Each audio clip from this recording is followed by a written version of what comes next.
Evangelho segundo escreveu São Lucas, capítulo 5, versículo 1.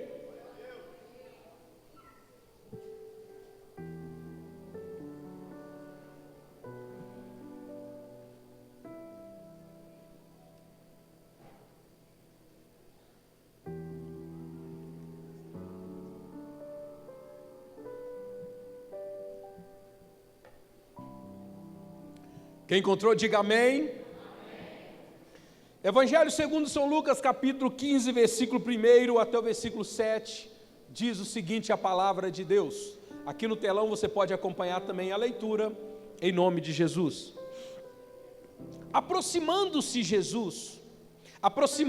de Jesus todos os publicanos e pecadores para o ouvir. E murmuravam os fariseus e os escribas, dizendo: este recebe pecadores e come com eles. Então lhe propôs esta parábola: qual dentre vós é o homem que, possuindo 100 ovelhas e perdendo uma delas, não deixa no deserto as 99 e vai em busca da que se perdeu até encontrá-la? Achando-a, põe sobre o ombro cheio de júbilo, e indo para casa reúne os amigos e vizinhos, dizendo-lhes: alegrai-vos comigo, porque já achei a minha ovelha perdida. Digo-vos que assim haverá maior júbilo no céu por um pecador que se arrepende, do que por 99 justos, que não necessitam de arrependimento. Senhor, em nome de Jesus, nessa noite estamos diante da Tua palavra, para ouvirmos a Tua voz.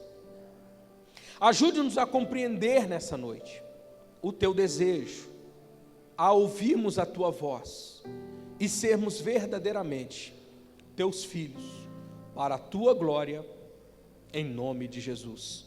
Amém e amém. Pode tomar o seu assento.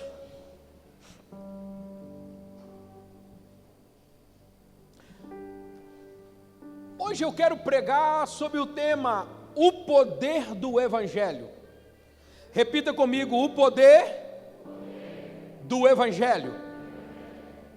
A primeira coisa que vem a perguntar-nos é: o que é Evangelho? Nós conhecemos, quando fala de Evangelho, nós conhecemos os 4 Evangelhos: Mateus, Marcos, Lucas e João. Se alguém te perguntar quais são os Evangelhos sinóticos, é Mateus, Marcos e Lucas. Mas os Evangelhos são 4. Mas não é sobre isso que nós vamos falar, porque o termo Evangelho, eu quero falar sobre o que é o termo, a expressão Evangelho. A expressão Evangelho, do grego evangélio, ele significa boas notícias. Repita comigo: Evangelho significa boas notícias. Evangelho significa boas novas. São palavras sinônimas. Mas essa palavra, a princípio, ela não nasce por causa dos evangelhos. Já era uma expressão utilizada em campanhas militares, quando haviam-se guerras. Quando se usava a expressão evangelho? Quando estava-se em guerra e o mensageiro chegava. Esse mensageiro, quando ele chegava, quando a guerra era vencida, quando os inimigos eram vencidos, o mensageiro chegava e dizia: eu tenho um evangelho, eu tenho uma boa notícia. Evangelho é boa notícia, são boas novas. Nesse caso, é a questão de boas novas no sentido geral, no sentido social, no sentido de guerra. Mas o que a Bíblia trata as boas notícias do Evangelho, se tratando das boas notícias de Deus? O Evangelho da Bíblia, se ele está se tratando com as boas notícias de Deus para o homem. A primeira vez que, pelo menos no Novo Testamento, aparece essa palavra, aparece quando o anjo Gabriel, ele chega para Maria e diz: hoje vos trago boas novas. Nasceu hoje na cidade de Davi, melhor, não é com Maria, ele estava falando com os pastores. Hoje trago boas novas, nasceu hoje na cidade de Davi o Salvador, o Rei, o Filho do Altíssimo. No caso, quando se fala de evangelho no sentido da Bíblia, está falando o seguinte, está falando do mundo espiritual. E está falando em que o mundo espiritual estava em guerra.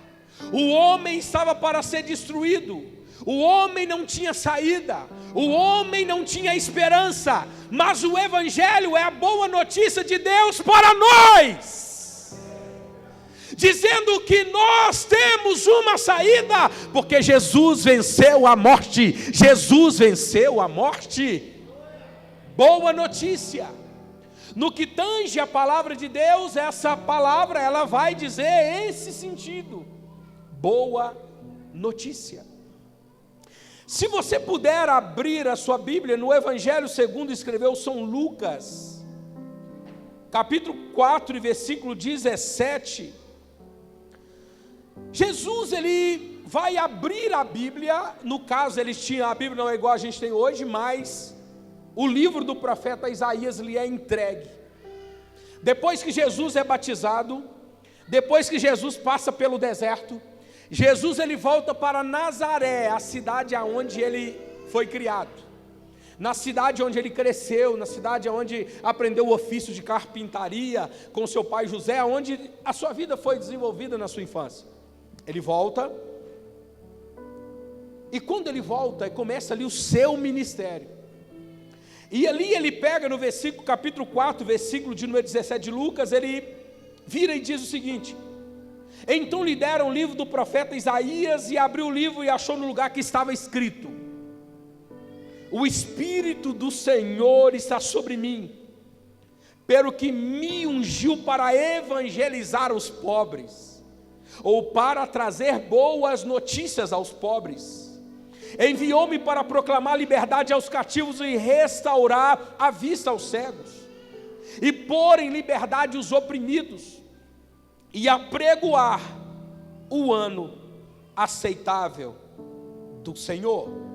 Continuando a leitura até o 21, diz assim: e tendo fechado o livro, devolveu o assistente, sentou-se no lugar da sinagoga, e todos estavam com os olhos fitos nele.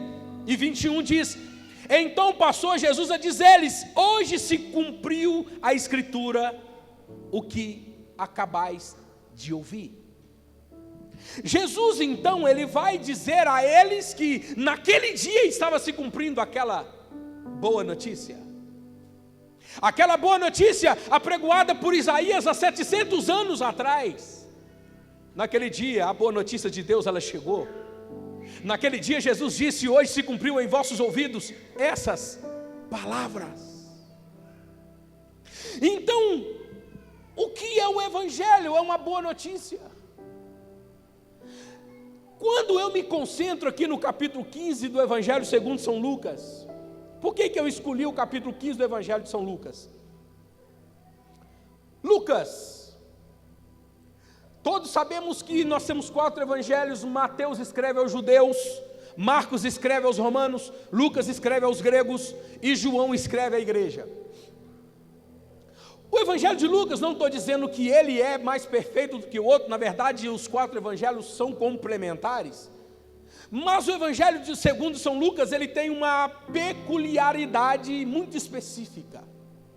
O evangelho segundo Lucas, Lucas escreve o evangelho aos gregos, ele escreve o evangelho a pessoas que eram excluídas. Ele escreve aos excluídos, ele escreve àqueles que estavam à margem da religiosidade, aqueles que não davam ouvidos a eles, aqueles que para todo mundo, segundo os religiosos daquele tempo, não poderiam chegar a Deus. Lucas, ele dá voz a essas pessoas, contanto que você vai ouvir alguns detalhes específicos, que só no Evangelho segundo Lucas tem. a conversão de publicanos. Só no evangelho de Lucas você não vai ver falar em outro evangelho, tanto quanto Lucas fala das mulheres no ministério de Jesus. Mostra as mulheres.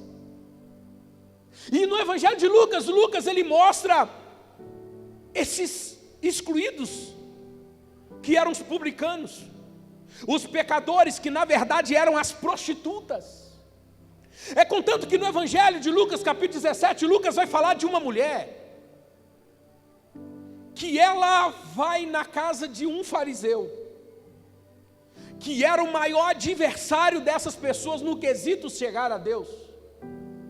Não permitiu essas pessoas chegarem a Deus e se apropriarem da graça de Deus. Essa mulher, ela vai na casa de um fariseu. Essa mulher era prostituta. Ela vai na casa de um fariseu para encontrar quem? Jesus. E o mais interessante que a minha visão se abriu para isso, quando alguns anos atrás eu li uma obra de Philip Yancey, que chama O Jesus que Eu Não Conheci. Por quê? Porque o Jesus que a gente fala muito, e não que não seja, é o Jesus que cura, o Jesus que acalma a tempestade, o Jesus que faz maravilhas, é o Jesus bíblico, amém? Mas a gente não entende muito bem esse Jesus que as prostitutas vão até ele, que os publicanos vão até ele. E o capítulo 15 do Evangelho de São Lucas, ele é chamado por muitos estudiosos como o Evangelho dentro do Evangelho. A boa notícia dentro da boa notícia. Porque aqui, Jesus ele vai falar dessa classe. Mas não só dessa classe, Jesus ele vai falar do poder do Evangelho na vida do homem. Aqui ele vai falar 3 parábolas: a parábola da ovelha perdida que lemos, a parábola da dracma perdida e a parábola do filho pródigo. 3 parábolas que estavam sob o mesmo contexto. Qual era o contexto dessas parábolas? Era um só. Aproximava-se de Jesus todos os publicanos e pecadores, e murmuravam os fariseus e os escribas, dizendo: esse recebe pecadores e come com eles. Aquilo era um absurdo. Aquilo era um absurdo, porque as pessoas estavam vindo até Jesus. Era a escória da sociedade, era o pessoal da margem do caminho, era o pessoal que já tinham decretado a derrota deles, a morte deles. Estavam indo até Jesus, Jesus estava sentando à mesa e comendo com aquelas pessoas. Então Jesus ele fala essas 3 parábolas. Na verdade, elas estão subordinadas ao mesmo contexto. Que contexto é esse? Dessas pessoas que estavam vindo a ele. E Jesus ele fala a parábola da ovelha perdida, porque Jesus aqui está falando daquele que se perde do lado de fora. Depois Jesus fala a parábola da dracma perdida, falando daquele que se perde dentro da casa. Depois Jesus fala da parábola do filho pródigo, falando do filho pródigo que perde-se fora da casa, mas que tinha um filho mais velho que se perde dentro de casa. E aqui vai apresentar o poder do Evangelho. Aqui Jesus ele vai falar o poder que o Evangelho tem. Eu poderia colocar como tema ou como título dessa mensagem, quando Paulo ele fala em Romanos capítulo 1, versículo 16, dizendo que o Evangelho é poder de Deus. Mas poder de Deus para quê? É poder de Deus para ganhar dinheiro? É poder de Deus para status? Não, é poder de Deus para a destruição das fortalezas malignas. É o poder de Deus para a salvação. É o poder de Deus para a libertação. As boas notícias de Deus vieram para tirar o homem do lodo do pecado e colocá-lo na presença de Deus de uma vez por todas. Eu tenho uma boa notícia para você aqui hoje. Você não entendeu? Eu tenho uma boa notícia para você aqui hoje. Jesus, ele morreu pelos nossos pecados. Jesus é o nosso Senhor. Jesus nos salvou. Jesus nos libertou. Aleluia! Glória a Deus! Quer melhor notícia do que essa? Quer melhor notícia do que aquela, do que ter uma pessoa dentro de uma cisterna? Uma pessoa dentro de um buraco que ele não pode sair dali de dentro? Você jogar dinheiro vai resolver o problema dele. Você joga, não vai resolver, mas você joga uma corda e diz, eu tenho uma corda, e diz, que boa notícia você me deu. Jesus é essa corda que tira o homem de dentro do buraco. Jesus é essa esperança que tira o homem do lodo do pecado. Jesus é a boa notícia para a humanidade, aleluia. Lucas, eu não vou pregar aqui de forma expositiva os textos, mas eu vou trazer alguns pontos aqui, rapidamente, para você entender por que o Evangelho é o poder de Deus. Primeiro, o Evangelho é o remédio para o perdido. Meu Deus.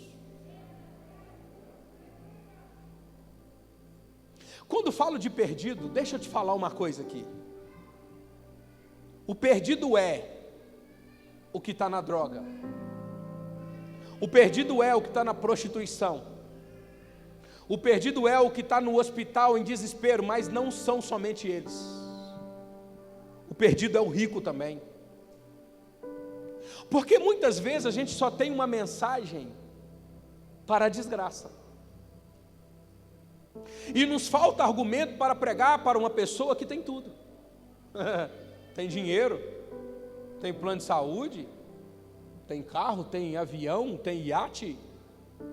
E a gente se sente tão pequenininho perto dessas pessoas, porque a gente só conhece o Evangelho da desgraça. Mas o Evangelho é poder de Deus.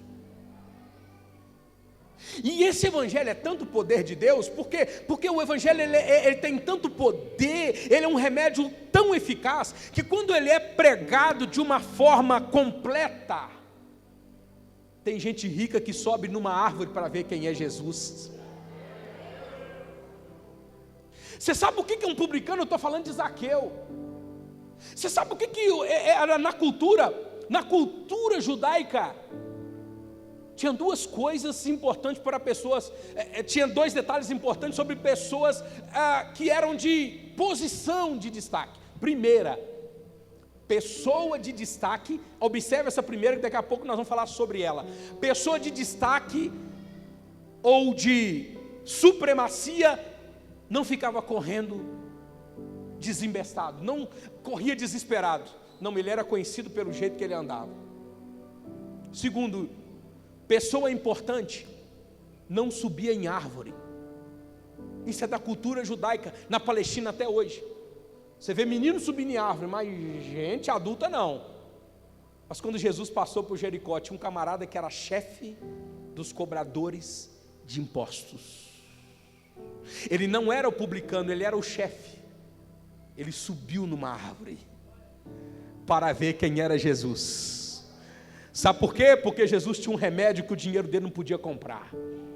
Jesus tinha um remédio para a alma dele que nada do que ele conheceu poderia comprar. Um remédio que sararia a alma dele, um remédio que traria a salvação para dentro da casa dele, um remédio que o dinheiro, aonde o dinheiro não pôde ir, aonde ele não conseguiu ir, o Evangelho poderia chegar até lá. O Evangelho, ele é o remédio que o homem precisa. Eu falo do homem morto espiritualmente, do homem que morre por causa do pecado, do homem que herda de Adão o pecado. E a Bíblia diz que todos morreram por causa de Adão, todos herdaram o pecado, excetuando Jesus. Mas o Evangelho é a boa notícia, porque Paulo chega no capítulo 5 dizendo: e todos morreram em Adão, todos pecaram e destituídos estão da glória de Deus. Mas o próprio Paulo diz: todos morreram em Adão, mas todos foram vivificados em Cristo Jesus. E Paulo, no capítulo 7, versículo 24 de Romanos, ele fala: miserável homem que sou, quem me livrará do corpo desta morte? É o homem que não tem a boa notícia, é o homem que não conhece Jesus, é o homem que está preso no pecado. Mas no versículo 25 do capítulo 7 de Romanos, Paulo vira e diz o seguinte: mas graças a Deus por Jesus Cristo. Graças a Deus por Jesus Cristo. E é por isso que em Romanos capítulo 8, versículo 1, ele começa dizendo: nenhuma condenação há para aquele que está em Cristo Jesus. Quem está em Cristo aqui, dê um aplauso bem alto a Ele.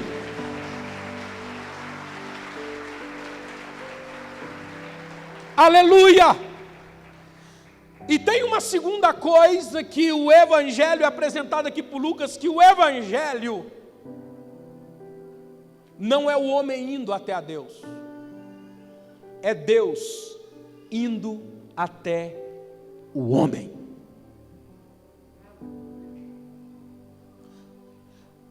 Morto,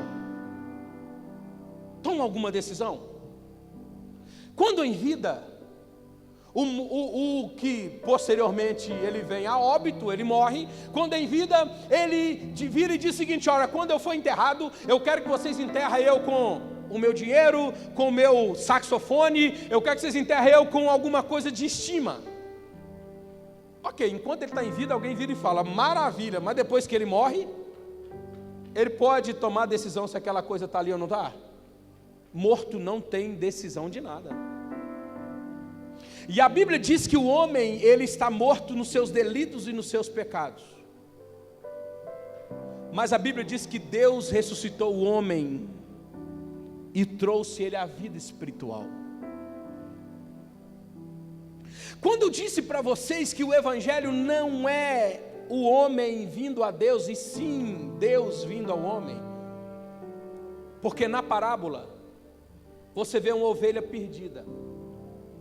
O que é alguém que se perdeu? Ele quer voltar, mas não consegue achar o caminho de volta. E diz que o pastor vai até a ovelha. A dracma se perde, e diz que a mulher vai procurar a dracma. Você vai entender agora: não, mas o filho pródigo, pastor, mas o filho pródigo veio até o pai, mas ele não veio até o pai sem sentir quem o pai era. E quem atraiu o filho não foi a sua condição, mas foi quem o pai era verdadeiramente. Na parábola do filho pródigo tem uma das cenas mais lindas da parábola.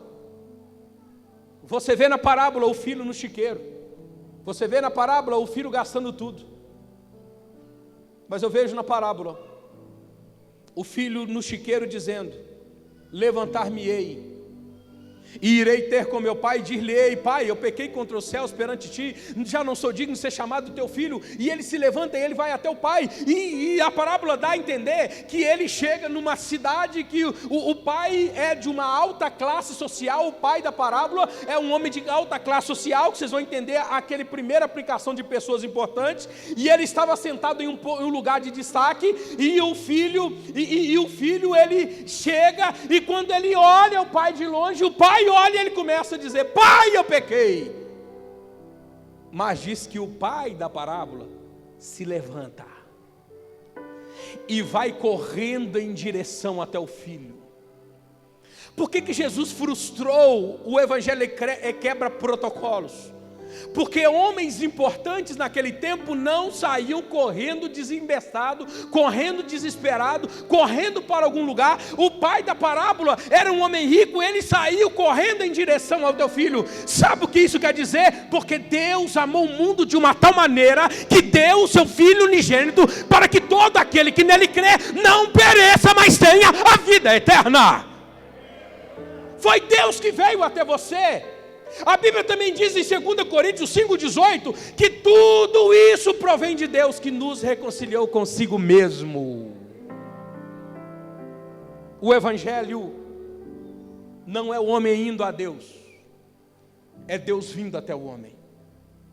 Pastor, mas eu vim aqui nessa igreja hoje porque eu vim com as minhas pernas. Pastor, eu vim nessa igreja hoje porque eu saí da minha casa, eu tive vontade e vim. Só que você não entendeu uma coisa, que Deus soprou no seu coração algo. Vai lá que eu tenho uma palavra para você. Deus te inquietou e você se levantou e veio aqui, sabe por quê? Porque Deus te trouxe aqui, porque tem uma boa notícia para você. Jesus é a resposta, Jesus é o caminho, Jesus é a verdade, Jesus é a vida. Tudo o que o diabo não queria que você ouvisse, que você está ouvindo aqui agora. Por quê? Porque ele já criou um império na sua vida. O diabo já criou um império na sua história. O diabo já criou um império na sua vida emocional, na sua vida espiritual. Mas eu tenho o evangelho para você aqui hoje. O evangelho é o poder de Deus. O evangelho tem poder. E Deus diz: não, esse império vai cair por terra, porque o nome de Jesus tem todo o poder nos céus e na terra. Tem crente aqui essa noite? Quem crê no poder do nome de Jesus, dê um glória a Ele. O evangelho é o poder de Deus. E por último, o evangelho tem poder para restaurar. Meu Deus do céu. O evangelho tem poder para restaurar. Epa! Pega o filho pródigo. Tinha menos valor do que os porcos que ele cuidava. Ele desejou comer a comida que os porcos comiam. Essa, meu irmão, é muito forte algumas expressões da Bíblia, mas eu preciso de dizê-las a você, porque é a verdade. Por quê? Porque aqui diz que esse estado pecaminoso do homem é um estado que ele está no chiqueiro, meu irmão. Tem uma outra expressão que a Bíblia usa, usa que é como o cachorro está voltando ao seu vômito. Coisa nojenta. Só de pensar já dá um calafrio. Mas é essa situação que o filho pródigo estava. Lá naquele chiqueiro, querendo comer a comida que os porcos, e tem gente assim que o diabo está fazendo ele viver, e está achando bonito, na droga, na prostituição, na bebida, de manhã está com uma ressaca terrível, está lá vomitando no vaso, está caindo pelos cantos, e está achando que a noite foi bonita, e está achando e gastou o dinheiro do salário todo, e parece que está bonito. O filho pródigo estava nesse chiqueiro, mas ele diz: eu levantar-me-ei e irei ter com meu pai, porque nenhum trabalhador, nenhum escravo do meu pai vive pior do que eu estou vivendo aqui. Eu me levantarei e eu irei até o meu pai, e eu vou dizer ao meu pai: pai, eu pequei contra ti perante os céus. Mas é engraçado que esse filho, ele chega como muitos de nós chegamos. Pastor, eu perdi meu ministério. Eu pregava, eu cantava. Pastor, eu era uma bênção na mão de Deus, mas eu fui parar no chiqueiro igual esse filho. Mas será que Deus me recebe pelo menos para ser um membro da igreja? Será que Deus pelo menos me recebe para eu ir para o céu? O filho pródigo, ele veio pensando igual você pensa. Disse assim: eu vou dizer ao meu pai: pai, me trata como um dos seus trabalhadores. Sabe o que o filho chegou? Sabe qual que era a proposta do filho para o pai? Pai, eu quero compensar o que eu fiz de errado. Pai, eu quero ser escravo. Me recebe pelo menos como um escravo. E quando o filho chega com esse discurso, diz a Bíblia, que o pai abraça o filho, beija o filho, e manda todo mundo rápido, coloca a túnica nele, coloca a sandália no pé dele, coloca o anel no dedo dele. Sabe o que o pai fez com ele quando mandou colocar a túnica? Devolve a honra desse menino. Sabe o que o pai está falando quando colocou o anel no dedo dele? Devolve a autoridade para ele. Sabe o que o pai estava falando quando colocou a sandália no pé dele? Devolve a condição de filho para ele. Porque o pai viu que não ia dar certo. No meio daquele tanto de escravo, um tanto de escravo falando: oh meu Senhor, no meio de um dizendo: pai, não dá certo. Você não foi chamado para ser escravo, você foi chamado para ser filho. A palavra de Deus diz que o Evangelho, ele restaura. O Evangelho tem poder para restaurar. Eu tenho uma palavra para pessoas aqui hoje. Deus, o Pai, te colocará você em uma condição mais superior da que você estava. Vai te colocar em uma situação mais superior do que você estava. Ora, macharamanabase.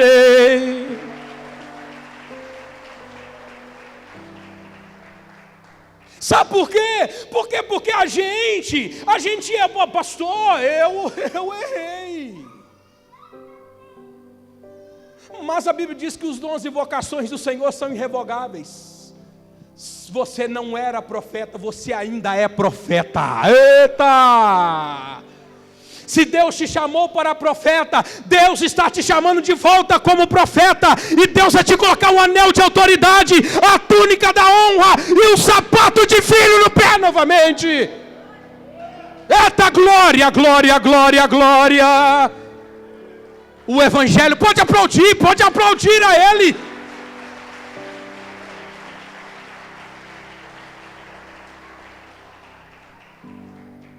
Por isso que o Evangelho é poder de Deus.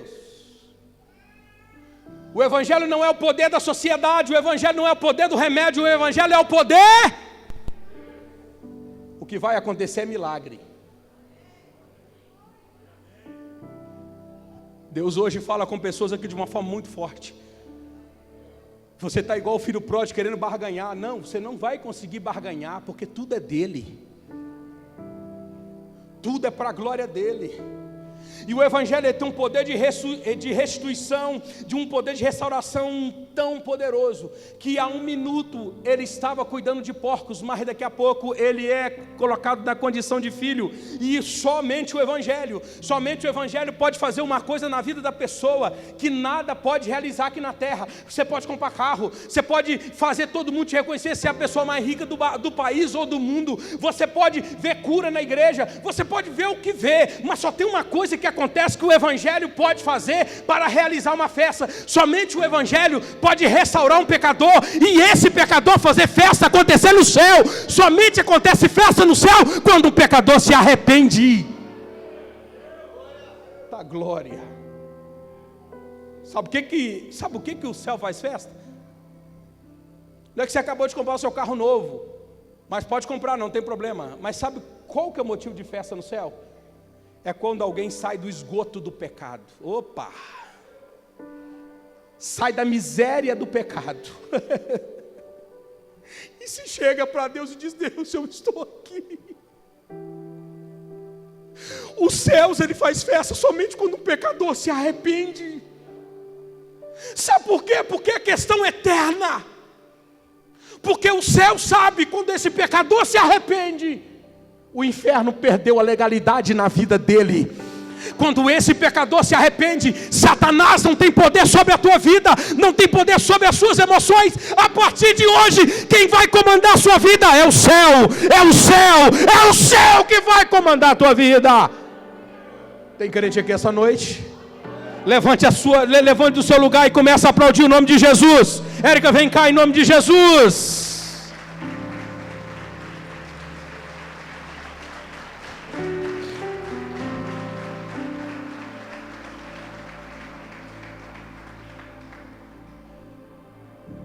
Repita comigo, diga: o poder do Evangelho.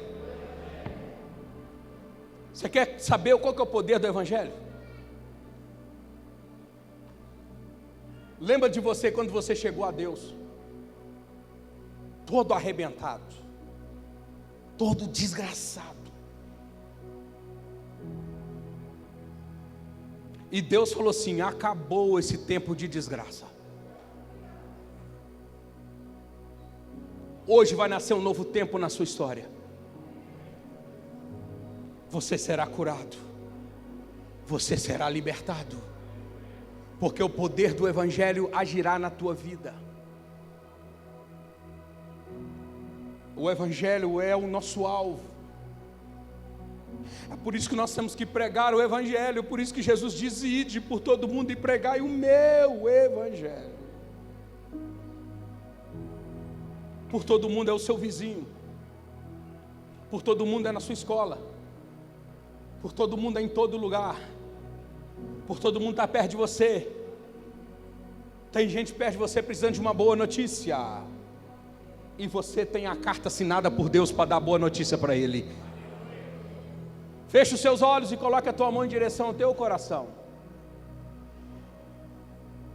E com essa canção nós faremos uma oração nessa noite.